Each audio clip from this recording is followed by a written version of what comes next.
এরপরে আল্লাহর সাথে বন্ধুত্বের জন্য, আল্লাহকে আপন করার জন্য ছোট ছোট কয়েকটা কথা বলবো। আমি লম্বা করবো না ভাইরা, 11টা বেজে গেলাম, 11টা শেষ করে দেওয়া নিয়ে।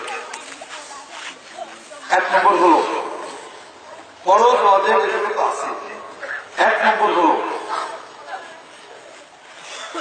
কোন মানুষের ক্ষতি করবে না। কথা বুঝতে পেরেছেন? আমি ওয়াজ করতে পারছি না, শুধু পয়েন্ট করছি, যারা ভালো মনে করে। আল্লাহর কাছে গুনাহ করেছেন, মদ খেয়েছেন, অনেক কিছু করেছেন, আল্লাহ সহজে মাফ করবেন, কিন্তু আপনার দ্বারা যেন কোনো মানুষের ক্ষতি না, এটা চেষ্টা করবেন সাধ্যের বিষয়, কারণ এই গুনার মাফ। 2 নম্বর হলো নফল ইবাদত যাই করতে পারেন না পারেন, সুযোগ পেলেই মানুষের উপকার করবে। কথা বুঝতে পেরেছেন? সুযোগ পেলেই মানুষের উপকার করবে। বিশ্বাস করেন, লম্বা বলতে পারলাম না।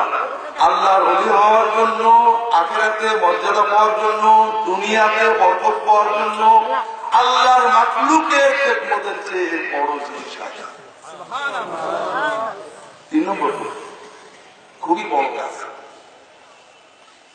মুসলমানদেরকে হিংসা করে।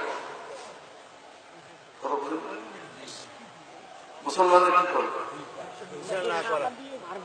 না করা, উল্টো হিংসা করা। মুসলমানের হিংসা করা কি ফরজ ইবাদত, ঠিক না? নবীর সুন্নাত না, এটা বোঝে। আপনাদের এলাকার মসজিদে ফজরের নামাজের জামাতে মুসল্লি সবচেয়ে কম হয় না?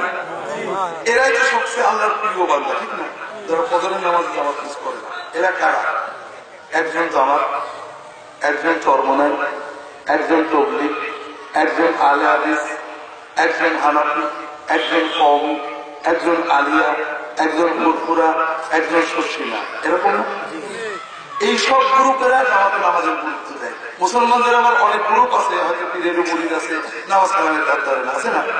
জামাতে নামাজের ধার ধারে শরিয়াতের গুরুত্ব দেয় এই ধরনের মানুষ, চরমনাই, তবলিগ, জামাত, মনে করেন শশিনা, ফুরফুরা, আলে হাদিস, হানাফি, এরাই মনে করেন এইরকম 10 জন লোকে ফজরের নামাজ জামাত পড়ছে এক মসজিদে। সবার ভিতরে তো অনেক মহব্বত, প্রচন্ড মহব্বত। হানাফি আলে হাদিস প্রচন্ড মহব্বত, চরমনাই জামাত প্রচন্ড মহব্বত।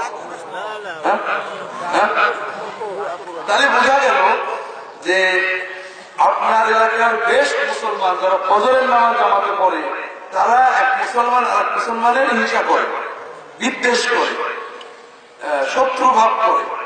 কাজেই মুসলমানের শত্রু ভাব করা, খারাপ জানা, এটা আল্লাহর প্রিয় ইবাদত, ঠিক না?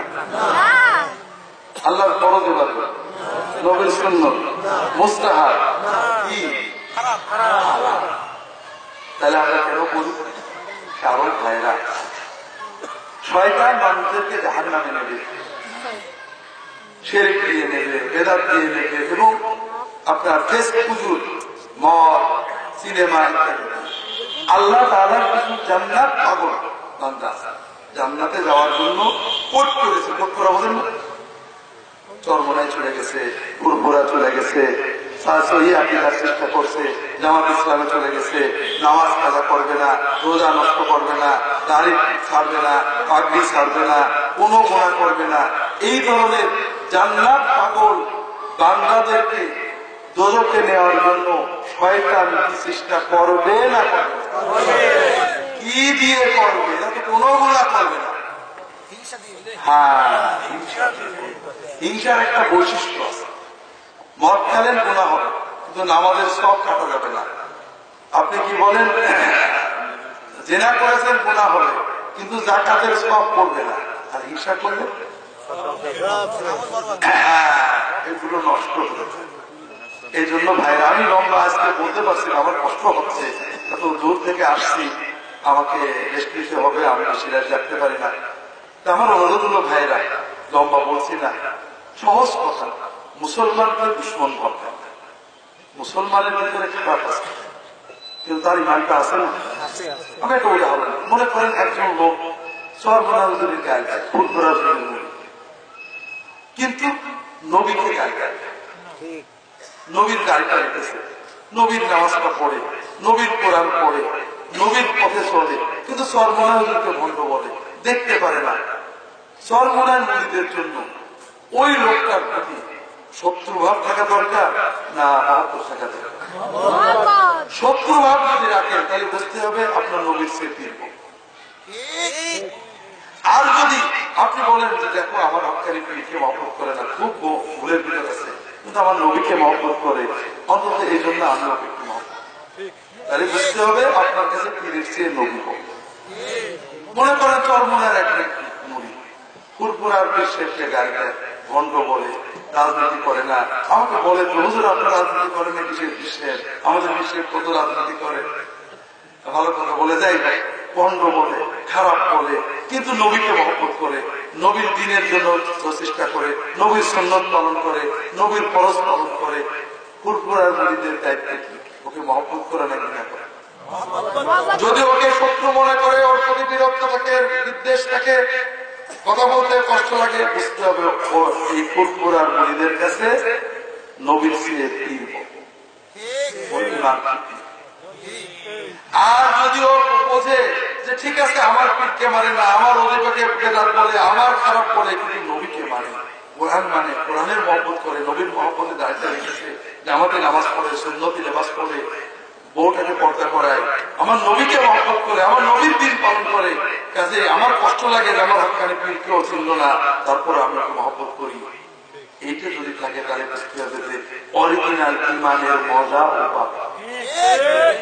তো ভাইরা, এই জন্য আমার অনুরোধ হলো কোনো এমন না করতে পারি আল্লাহ এবং তার রাসূল সাল্লাল্লাহু আলাইহি ওয়াসাল্লামের দিকে তাকিয়ে আল্লাহকে মাবুদ মেনেছে, নবীকে নবী মেনেছে, আমলে নবীর তরিকার চেষ্টা করে, যে দলের হোক না কেন আমি তাকে মহব্বত করি।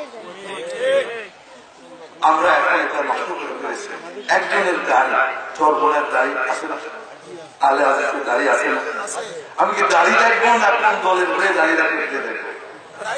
আমি দাড়ি দেখবো ভাইরা নবীর সুন্নত মতো আছে কিনা, কোন দলের হয়ে শিখেছে। অবিশ্বাস করেন দাড়িবিহীন কুরকুর আছে, দাড়িওয়ালা চরমোনায়, দাড়িওয়ালা আলে আজকে আমার কাছে।